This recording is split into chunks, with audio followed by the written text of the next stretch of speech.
Are your thoughts actually yours? 6 Provocative Lessons on Energetic Sovereignty. Our hyper-connected era, a strange epidemic has taken root. A heavy, inexplicable anxiety that feels more like a weather pattern than a personal emotion. Many of us carry a persistent, etheric weight, sudden bouts of depression, sharp irritations, or emotional fatigue seems to have no origin in our actual life circumstances. We look to clinical stress or brain chemistry as the sole culprits, but the metaphysical reality is often more complex. What if the noise inside your head isn't actually your voice? The following lessons explore the concept of energetic sovereignty, the understanding that our internal landscape is often populated by astral fragments or external entities that influence our frequency. To reclaim your life, you must first reclaim your throne. 1. The Great Imposter. Why your despair might not be yours. A central thesis in Frederick Dodson's work is the unsettling reality that many negative thought patterns are not internal developments, but external attachments. These influencers, ranging from simple etheric fragments to more complex demons or jinn, are often cultivated, harvested, and fed off by underworld influences that thrive on low vibrational frequencies. When you identify a thought as mine, you grant it a permanent residence in your identity. However, when you recognize these states as vibrational debris, the burden of shame evaporates. You are not a depressed person. You are a sovereign being experiencing a localized frequency of depression. As the metaphysical reality dictates, you are a divine being, and do we need to put up with energies, emotions, and pains created by these entities. 2. The power of naming the gray cloud in the realm of energetic hygiene.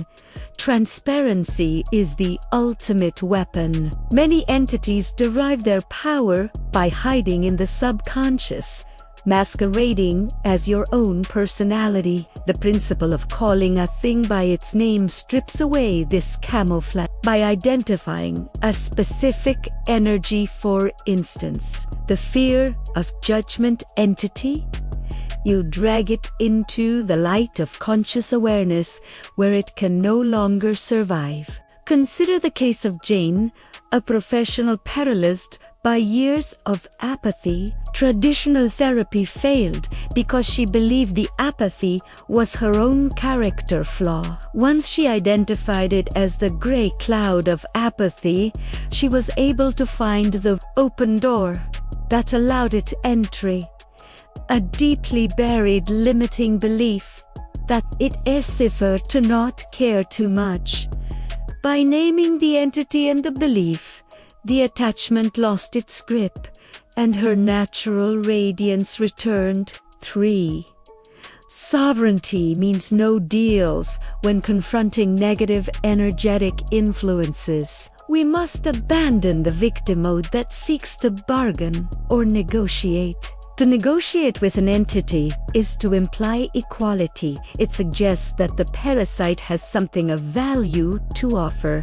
True sovereignty recognizes a spiritual hierarchy where your divine spark is the absolute monarch. You do not ask a shadow to leave. You command it. This shift from bargaining to decreeing is the hallmark of the creator mode.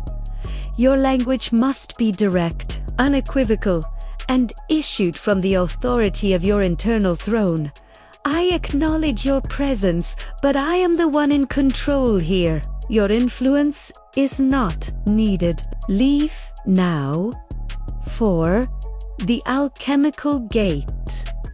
The literal meaning of spirits. The relationship between substance abuse and energetic vulnerability is neither coincidental nor metaphorical. Historically and alchemically, alcohol has been referred to as spirits for its ability to lower vibrational barriers and open doorways to other realms. In ancient Egypt, the festival of drunkenness celebrated the goddess Hathor, using wine to facilitate altered states, illustrating alcohol's potent role in thinning the veil. In a modern context, social vices act as invitations. By lowering the vibration of the lower chakresta energy centers of survival and basic emotion substances, make the energy field porous. When the defenses of these centers are compromised, the field becomes an open house for low-frequency attachments seeking a host.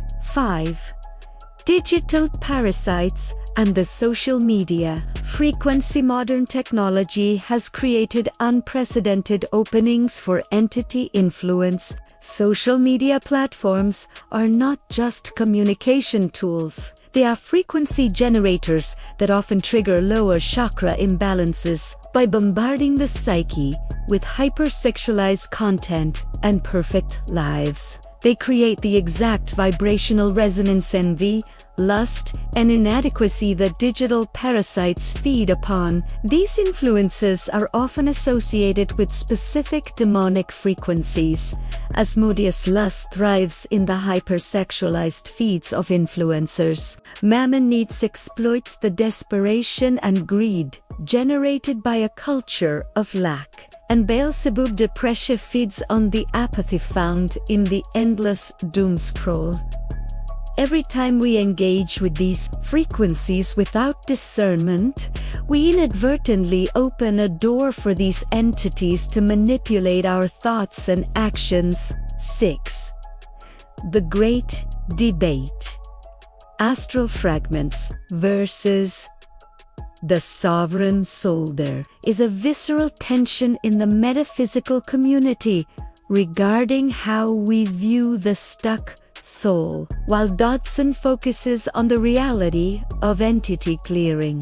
Evidential mediums like Molly Morningstar argue that much of this is fear porn that makes her blood boil. She contends that deceased loved ones do not get stuck or earthbound, and that mediums who claim otherwise are often creating emotional messes for the bereaved to cover for their own inability to connect. The bridge between these perspectives is discernment. While astral fragments and etheric debris, Dodson, may indeed be real, energetic noise that requires clearing, the core soul morning star remains sovereign and untainted by the transition of death. It is spiritually safe to die, yet spiritually demanding to live. As morning star firmly stands, I stand firmly in the belief that it is spiritually safe to die. Conclusion: